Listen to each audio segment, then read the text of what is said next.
Okay.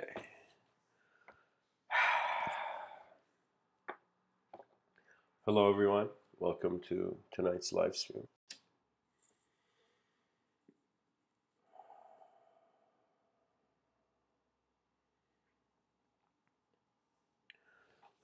Excuse me.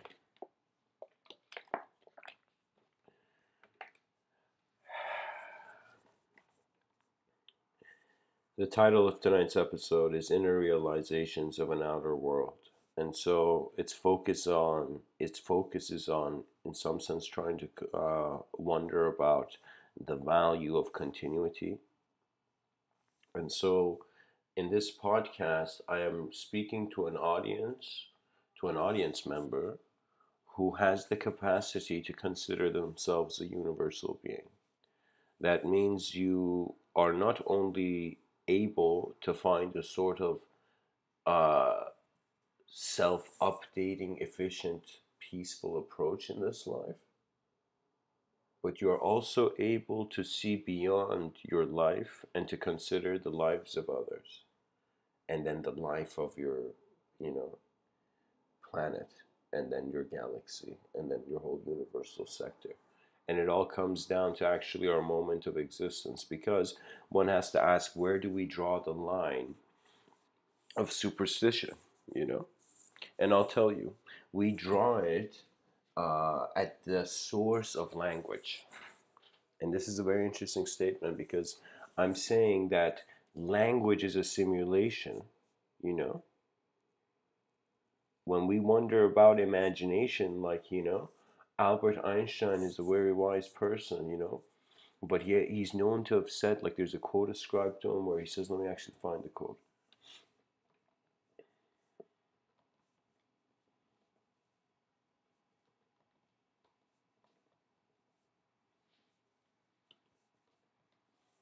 There we go.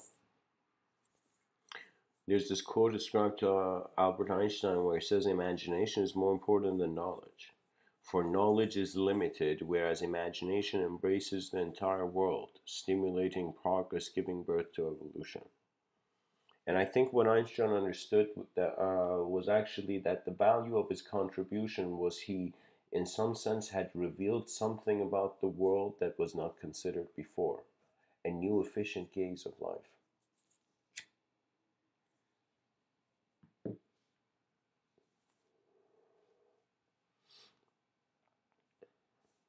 When I've titled this talk, is because I have found that it's important to wonder about where your self is.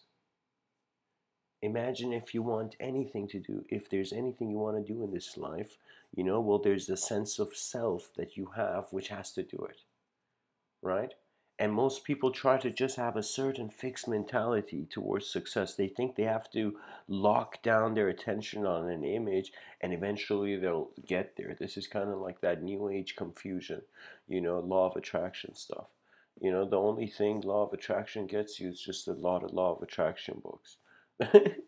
you know and so for me, to be honest with you, it's kind of like at some point the creature wakes up from the repetitive patterns of life. I find a gate to enlightenment, to nirvana, to satchitananda, to moksha.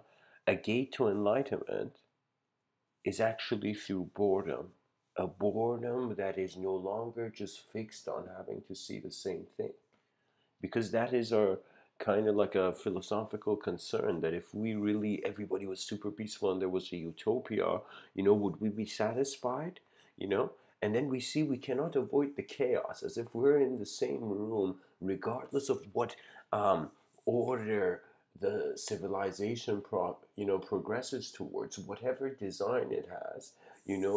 Every moment it is confronted by the unknown.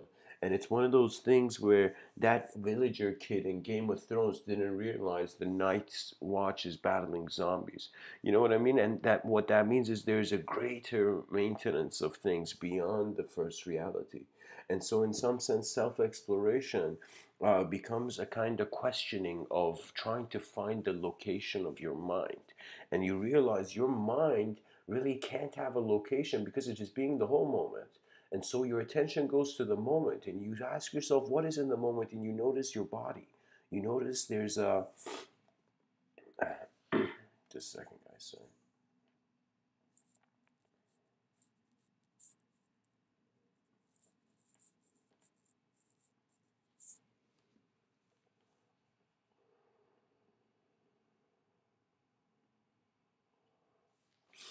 You notice that there is a sort of physical manifestation.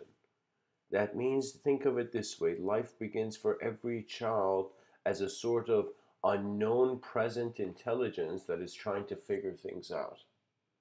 And so, this immediate self awareness the being acquires will suggest the design of its destiny because it has equipped that personality as itself. You know, imagine, you want to hear something ridiculous? Imagine somebody going into like a huge robot, like one of those Matrix 3 kind of like robots, where the humans would go in. Imagine going in there, but that guy suddenly forgets he's not the robot. Sorry, he forgets that he's not himself and he is the robot. You know, and so that's kind of something where the person has entered a reality and then assumed that reality to be itself. And so I find that the quickest way of for any living creature in anywhere in this existence, any self-aware creature, to quickly figure things out is not to be completely certain about its knowledge, but to be completely certain about that there's more in the unknown. You see, life is kind of like a movie in which every moment is being directed by natural universal forces. Do you see? These forces animate themselves into a sort of self-awareness, so sort of point of self-awareness, as if like the self-aware creature, the first self-aware creature on this planet was kind of like a little tiny part of the universe, kind of looking at the whole thing, you know, as if a drop of water kind of like wondering where it came from and getting past life memories of being in the ocean. Do you see? That is a sort of profound realization where the relationship of the attention of the being begins to become a witness of dualism and collectivism, of things being separate. You gain the ability to confront and acknowledge that, you know, and things being completely collective. So I realize I'm every time I get stressed or depressed, or when I used to in some sense very heavily, the reason that would happen was that it's as if I had put my belief in an image of the world, in a subjective abstract, as if the world in my mind had become so unmanageable that it was influencing how my body was. Like I wasn't being healthy, for example, in that moment. Do you see? And so the mind is a very powerful presence. That's kind of something I realized that my whole life I'm trying to personalize things so I feel as if like I know something in human knowledge, but human knowledge is a very tiny part of the universe. So how do we have access to the greater mysteries? And we have it actually within ourselves, somewhere where we're never told to look. And somebody's going to be like, what do you mean within myself? You mean within my body, like in my stomach? And I'll be like, no, you know, unless, like there is suggestions that ayahuasca can enlighten people. But I'm telling you, like, the whole notion is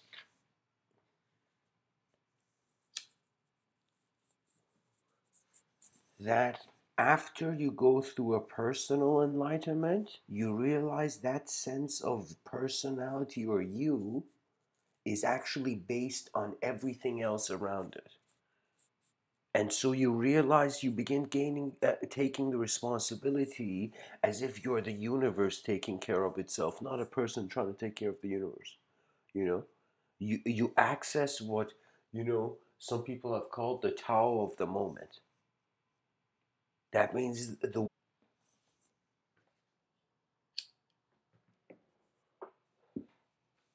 For me, I find that I am in a simulation of a mediocre life, to be honest. Like as if like physical reality is just like a set of procedures you follow to survive and continue. And then I wondered, what is the value?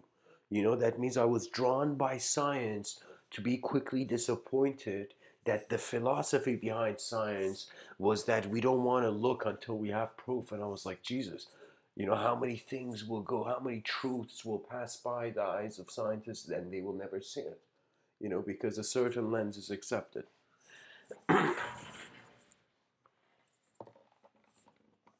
It's very fascinating because this is the question, and I find that this is the turnaround of the civilization, right? Ancient traditions had this approach where they wanted to find truth. They wanted to get enlightened. They wanted to find some heaven to go to. But then we see now it has kind of switched to something where, based on our knowledge of the universe and the universal sector and space and solar systems and all this, we realize we're in this kind of existential confusion of manifestation where there's all this unique matter, right, just floating in space. And I believe that to be an illusion because I believe it can't be. It can't just be empty space. It's kind of like part of this grand, like kind of like canvas of existence we don't see yet, right? So what I'm saying is that all our knowledge is spinning in the middle of nowhere on a tiny pebble, you know? And we're claiming ourselves as creatures of like whatever we like to have our attention on. So the first thing, kind of like in these Mr. Within talks, honestly, I'll get to the juice of it. Like how you like squeeze an orange juice when you want to drink orange juice, like that final squeeze, like that's the part where a lot of people don't pay attention to. And so what I mean by that is I developed these concepts of an advanced communicator and pilots of consciousness. These two concepts, when I say I developed them, I kind of like my mind originated this viewpoint, and I kind of went with it, you know. And so what is the idea? The idea is that, so I looked at ancient times and I'm like, okay, so meditation seemed to be like the ultimate thing the people wanted to do. And meditation translates in religion as a prayer that makes the person be judged well in accordance to the harmony of like this universal creator. Do you see? So what I noticed very early on in kind of in my life, that people aren't just physically manipulated. What that means is like people can be pushed. Literally, someone can push you on the shoulder, and people can speak in ways to you that it changes your attention.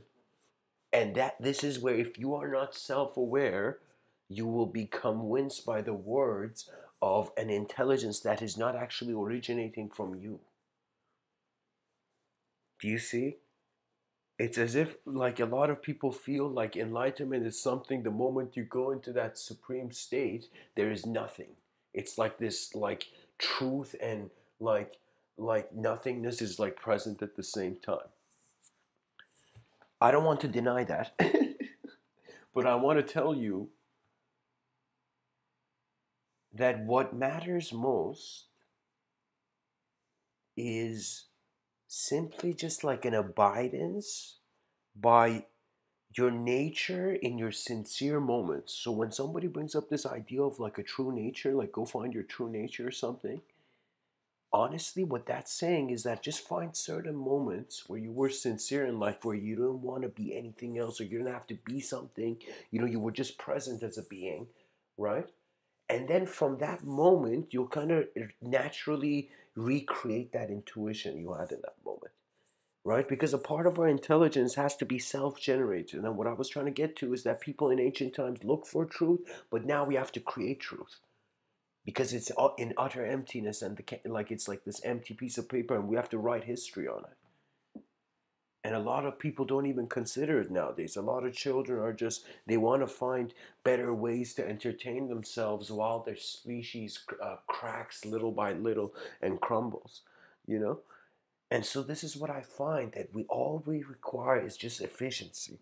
Like, imagine like if somebody had one wish, you know, I'd probably make the human species incredibly efficient and compassionate, because in those two modalities it will reach its ultimate outcome in the proper way. Because for how long can people fight? For how long can people go judge the world and put blame outside? Eventually, you gotta become responsible for how your mind is happening as the moment. If you're not, you'll make unconscious decisions which will lead to stress and depression. I don't want to say depression, but like stress and anxiety. Because honestly, depression is a sort of ridiculous self dramatization, like self loathing kind of thing, where you're being dramatic in front of yourself and trying to, like, it's a kind of spoiled attitude. Anybody who says they're depressed, like, I'll be honest, like a lot of people I saw, like, they take depression seriously. I'll be honest, you're spoiled.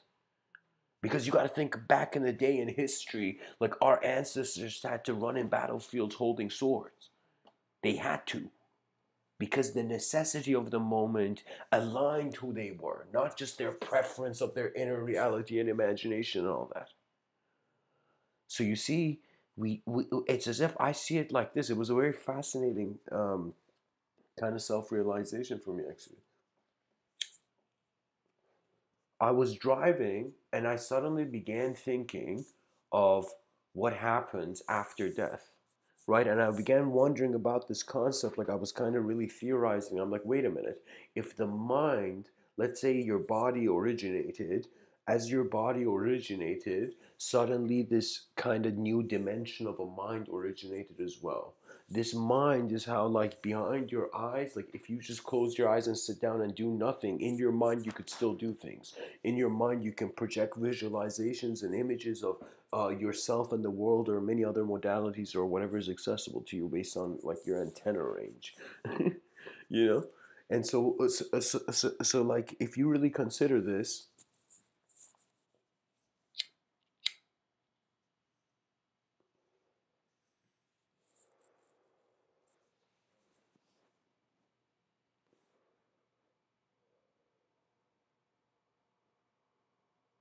you access the ultimate moment through a sort of humility that is automatically a sacrifice of the past to truly see how the moment comes across. Do you see? For me, as like, honestly, spirituality's end is to just make use of the opportunity of its existence. Because after there's a mind of, and that second dimension,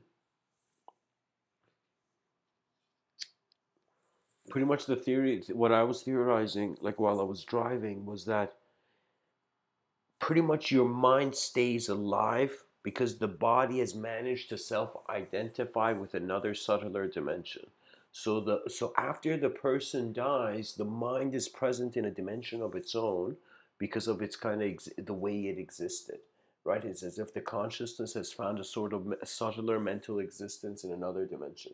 So I coined it, like, the way I considered it, at least, was the objective realm and the subjective realm. So suddenly in the subjective realm, something fascinating occurs. The subjective realm finds a way to be completely separate. And so we see that moment where virtual reality comes in our lives, and it proves something very valuable. That what we see is not just what we see.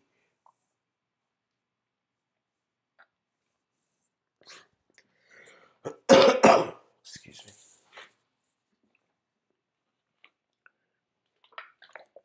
So, a proof of life after death could be that during the lifetime, the being created enough, let's say in quotations, mental energy to exist in a subjective dimension where after the death of the being, the impressions of the mind of that being is there, you know? And so a lot of people have spoken about a third eye, and some people wonder, what do you see? Like, I remember, like, it was ridiculous. Like, I won't tell you, like, I'll probably speak about this in other talks, but like before I gave this talk. And at that New Age event, Like this girl came and said, "Was it scary when your third eye opened?" And I got shocked because I'm like, she actually thinks it's an eye. She thinks the third eye is an eye, right? And I was like, whoa, that was an extreme concept for me, you know? Because for me, the third eye is the observer within. This is why they say the seventh chakra, the crown chakra, eventually when you get to it, there's no reality. There's no final destination. If you notice people in Kundalini Yoga, I don't know how these guys are doing it.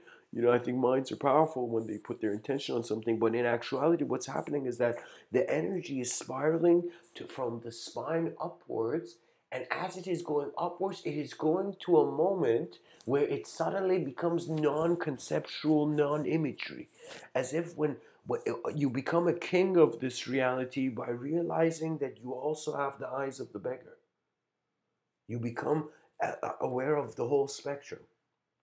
And the moment you become aware of the whole spectrum, you get a taste of how your mind generates duality and you become its witness, and it immediately slows down and stops. Because in life, this is the thing, this is the best game you can play. As long as you're a conscious being, like you wake up, become a leader of, at least if you have no other purpose, of your species' greatness. That's it. As if I know this whole solar system is empty, but let's just playfully say that every being in history that has ever existed, and every child that will be born in the future, and every being that will come into manifestation in the future, let's say if they were all in a stadium, like huge stadium, watching the human species, how would we perform in this moment of history that we're existing in? And the beautiful thing about modern leadership is that we're lacking it in so many areas because people are trapped by society. And I'm not here saying, yo guys, let's rebel against society like the French Revolution. You know, like, I'm saying, like, the inner rebellions are required. We need mystic rebels. We need people who are not convinced of the known but respect the known to allow it to continue towards its greatness. We want to advance knowledge, without denying the unknown in many other categories of knowledge. Because there is a multidimensionality at work in this existence, but we go into an ego because it is easier to live as a character in a story. A character in a story can understand the world of that character is existing in because it has separated itself with reality. So I realized this creature evolved to a point where it separated itself in a sort of abstraction, you know? Where it's as if this ape evolved. I shouldn't say ape, it's actually chimpanzee, but this chimpanzee like evolved to such a degree that, like, when somebody called it, like, George, George was like, yo, what up? It began speaking. It was walking on two legs, wearing like fashion clothing. Do you see what I mean? We have evolved beyond the limitations that many other animals on this planet have not evolved beyond. As if this chimpanzee, its eyes opened, and it seems like as if from the inspiration of a greater dimension, let's say onion dimension, multidimensionality, onion dimension, sorry, onion style multidimensionality, as if like the way the world is multidimensional is that it is consumed in another world. Do you see? This is a concept a lot of people don't even speak about. I kind of try to touch upon it in science fiction. I'm like, okay, at least maybe some people might be interested, but it's this notion that the center of this dimension of our existence is actually another dimension of existence. As if the mystery within the black hole is that it is the home of God. God is behind the black hole. Like that would be a hilarious, like, kind of like playful, like religious idea. We worship the God in the black hole, so people believe in science until they go in a black hole and see God. It's like this extreme sort of science.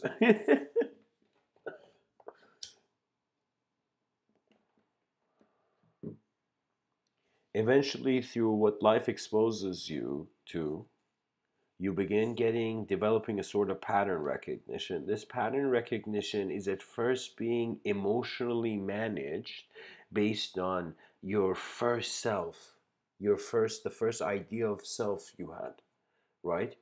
And believe it or not, a lot of people are like, I don't even remember. But let me tell you, you remember. It's just not manifest. That means either you got to go give it a new layout and explore it. That's how you kind of explore the unknown. You kind of use the past as a torch and run into the, dark future, kind of revealing new realities. Or in some sense, you just change the universe. It's either you change the person in the universe to change the universe internally, or you physically have to change the whole universe for the person's internality to change. So you see, the external relationship and the internal relationship is very fascinating, because it's as if one has to do with the effect of your intelligence, one has to do with the cause of your intelligence. The cause of your intelligence seems to be this moment of free will stationed in a body where there's an ability to kind of like make decisions, and through the sophistication of how simply we through the honestly, like, the educational system has done to some degree a good job.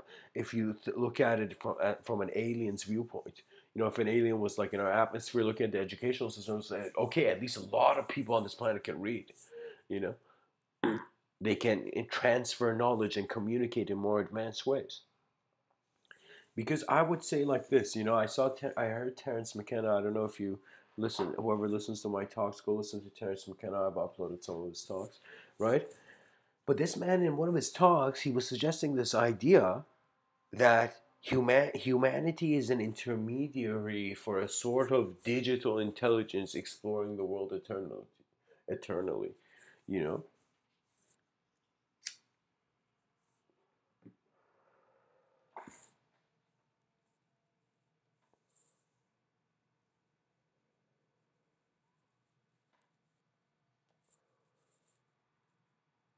a lot of words can be said, but pretty much it comes down to an abidance by the source of your moment. So what I mean by that is, sometimes when I communicate, it's in different. It's like every talk I've given, it's as in some sense it's a different me. Not because I'm thinking it's a different me, because my chemical, like the brain chemistry, my physical state of being has changed. Do you see? Like, oh my God, how do I explain this? I'm kind of like losing the rope here, but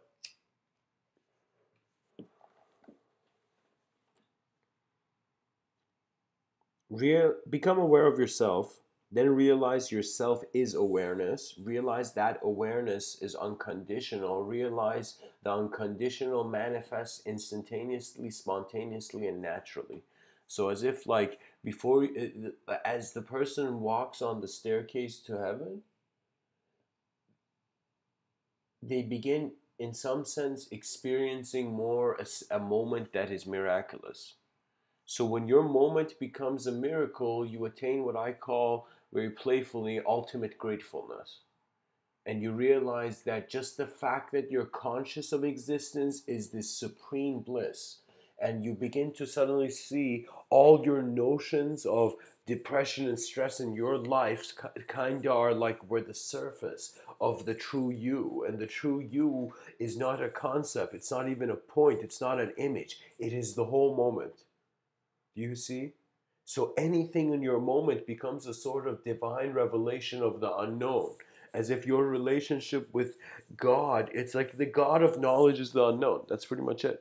There's no greater teacher than the unknown. All the teachers who are teaching to kids in the school, like, something they're not telling them is that, kid, eventually it's so unknown that our questions will hit a sort of roof, you know, until our technologies advance. How would you say it? There's a lot of Latin influence in how they write their formulas. And I find that science, in order to promote itself, should begin promoting itself through a sort of Greek war kind of vibe, as if, I don't know how to explain this properly, Jesus.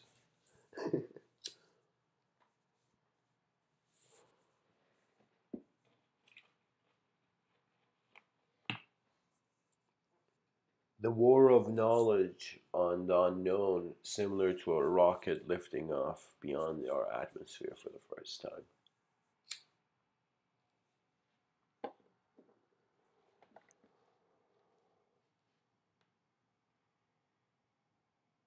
I guess I'll share one profound, I guess, inner realization I've had of the outer world is that after realizing that I am like the God of my moment, I realized that the concept of God was never required.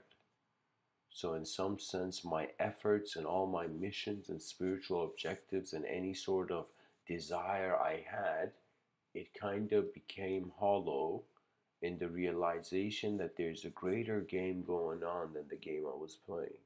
And I realized beyond language, there's the presence of the moment, and this presence is a direct experience. And I kind of was like pointing at it earlier, but to truly appreciate this presence was like this was the profound realization for me. I realized my whole life I was trying, to become comfortable with the world around me, but I was ignoring being comfortable with myself. And to practice being comfortable with yourself means you have to appreciate yourself when you're alone and when you're not alone in any sort of moment that manifestation throws at you.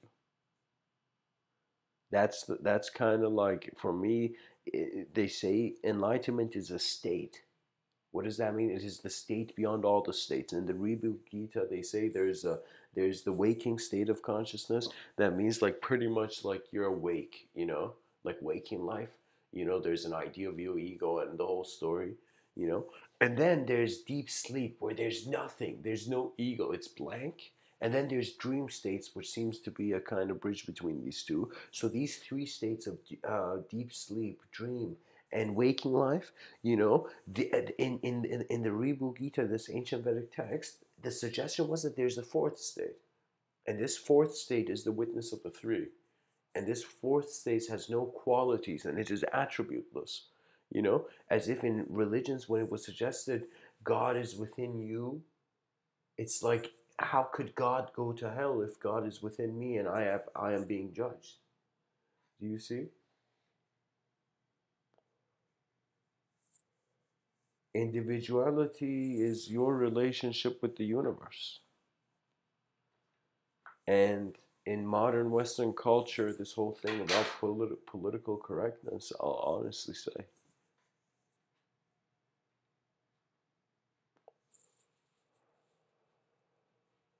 this game of language will continue on. And there will come a point where the individuality of the human species, its notion of individuality, will be so challenged that it will have to acknowledge a more supreme reality of transcendental quality. What does that mean? That means we have to. The more we see we mess up in one dimension, the more we want the world to be multidimensional. So, in some sense, the more a being has fear, the more they require a sort of assistance from God because the moment is overwhelming for them. But true faith, I don't think, has to do with any notion. So, means that we are not being disrespectful to God, but we're saying, why do we need an image? They told us prophets in ancient times broke idols, so they stopped idol worship. So let's stop ideal worship. And so when you stop ideal worship, you relax. And somebody comes and asks you, and you're sitting in the park on a bench, somebody comes and asks you, what do you believe in? And you're like, I don't believe in words. Because there's something more. There is the subtlety of an experience that doesn't need to have a separate interpretation of itself to confirm itself. When conscious existence becomes bliss for you, it's as Meister Eckhart says, the same eyes I see God are the same eyes God sees me. The same eyes I see the universe is the same eyes the universal intelligence perceives me. Because for a long time I always thought we were the imagination of God. Okay? I had this impression. I didn't have those words for it when I was younger, but I was like, okay, how is everything here? How am I just here? And I kind of looked into science, and science kind of gave a more, down to earth perspective. I'm like, okay, so it took a long time for things to be as they are. But then I wondered, what has put design into motion? Why does God like spheres so much that we see it everywhere in our solar system?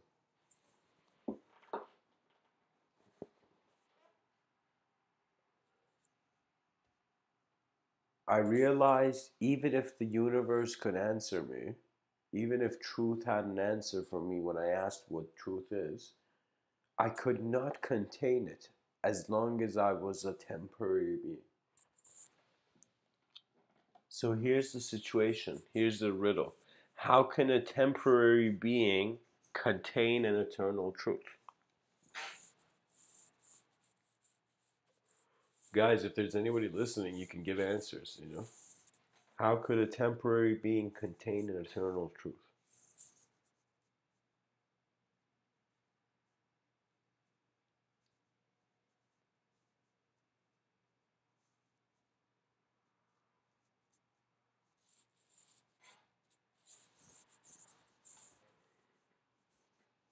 It cannot until it is eternal in the first place. That's kind of what I'm getting to. That's why they call it self-realization. There is some unknown mystery here before you have your beliefs and conclusions, and when you kind of go directly look at it, you realize the true nature of the universe. That karma was ignorance. Karma is an ego's, you know, superstition. Because how can we have fixed beliefs in a world that is constantly changing? It's ridiculous, you know. Language is a game, it's a play, like a theatrical play, you know? And the stories of our lives are being defined, being shaped by language.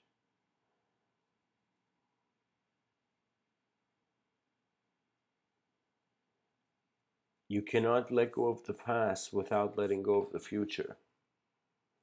And you cannot let go of the future without letting go of the past. When you realize the present moment is where you are giving value to how time and space are for you, you begin to laugh at how able your mind was to create an illusion you believed in. And that's kind of like, it's very fascinating. It's an enlightening moment when the person realizes there was more to them that met their kind of like ideological belief of themselves. I guess there's more to you than meets the third eye. So this is the notion of continuity, because this inner outer thing is very important, because it eventually fades. That relationship of an inner world and outer world fades. So this is the thing. You first consider there's an outer world. So because you're considering an outer world, you consider there's an inner world. When you consider there's an inner world and you actually go to that inner world, for that inner world, there's no such thing as an outer world. It is just itself. So as if like a part of our brain is projecting a sort of self that is changeless, and a sort of self that is changing.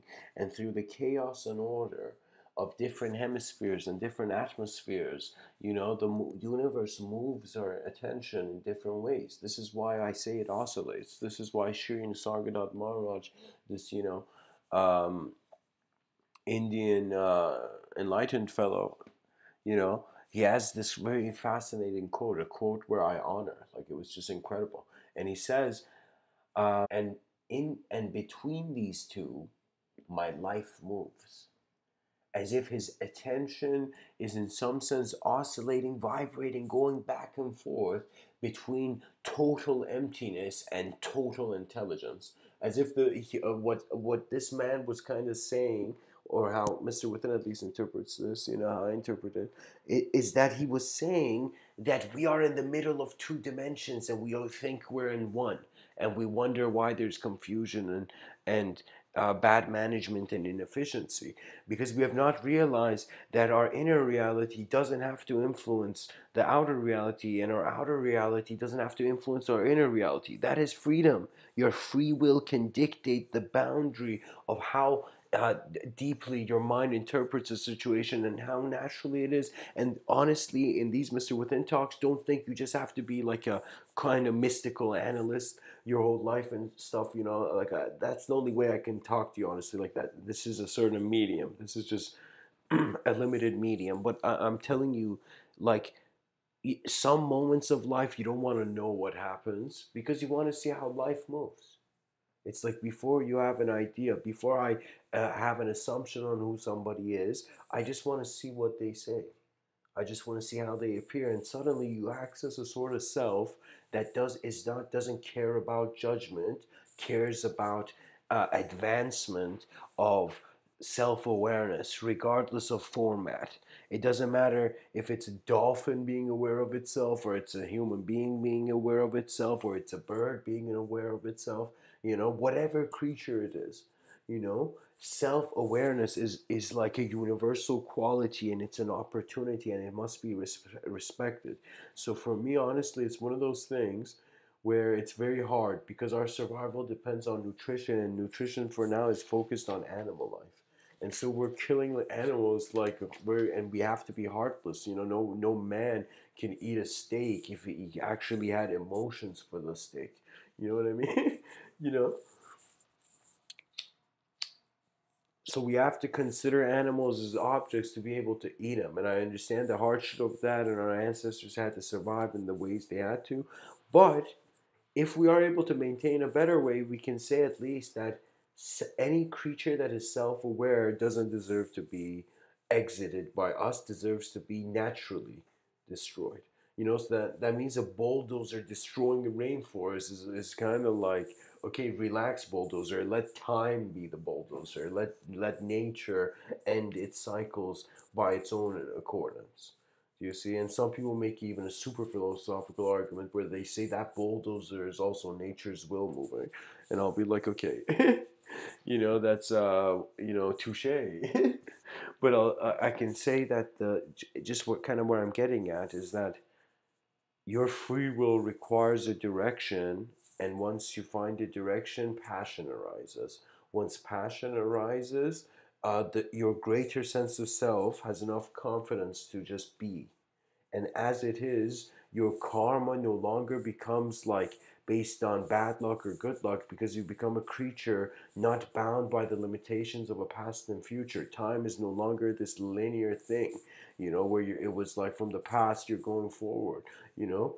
You become no longer a person convinced of past lives, and you become no longer a person of concerned of the notion of future self. Because for a huge portion of my life, I believed in that, like not believed, but like I always entertained the idea of guardian angels being like my future self. That's why they know exactly where to be and when to be, you know.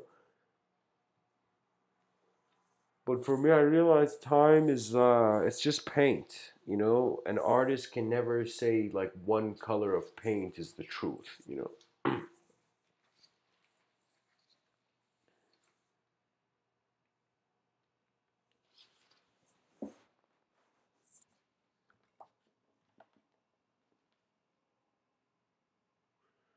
Anyways, I hope this talk served you.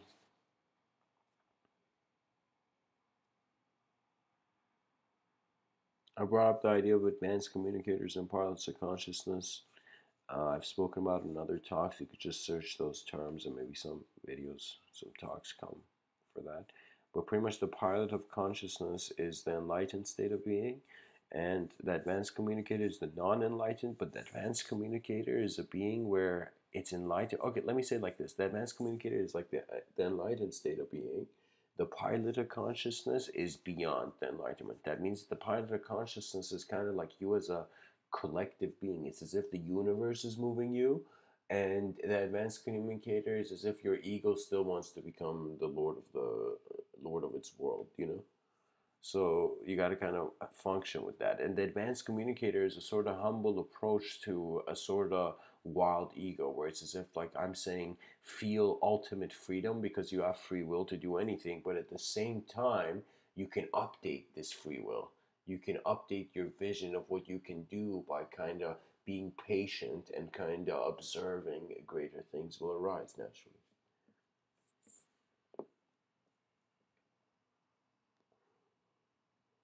Think of it this way: the purpose of life is not just only to be it, but to truly see it. And to truly see it, you must first kind of find your true eyes, your true self. Your true self becomes like the master and student at the same time. It's so fascinating. Like if you tap into this Tao, what like that's why I'm giving these talks, because people aren't acknowledging this. But some people, like many people in the world, naturally go into these states, you know. And the state is simply one of a sort of universal flow where your free will has the allegiance of manifestation. So as if it's like pain is just design, but glory is transcendence. Something like that. Anyways, much blessings and us.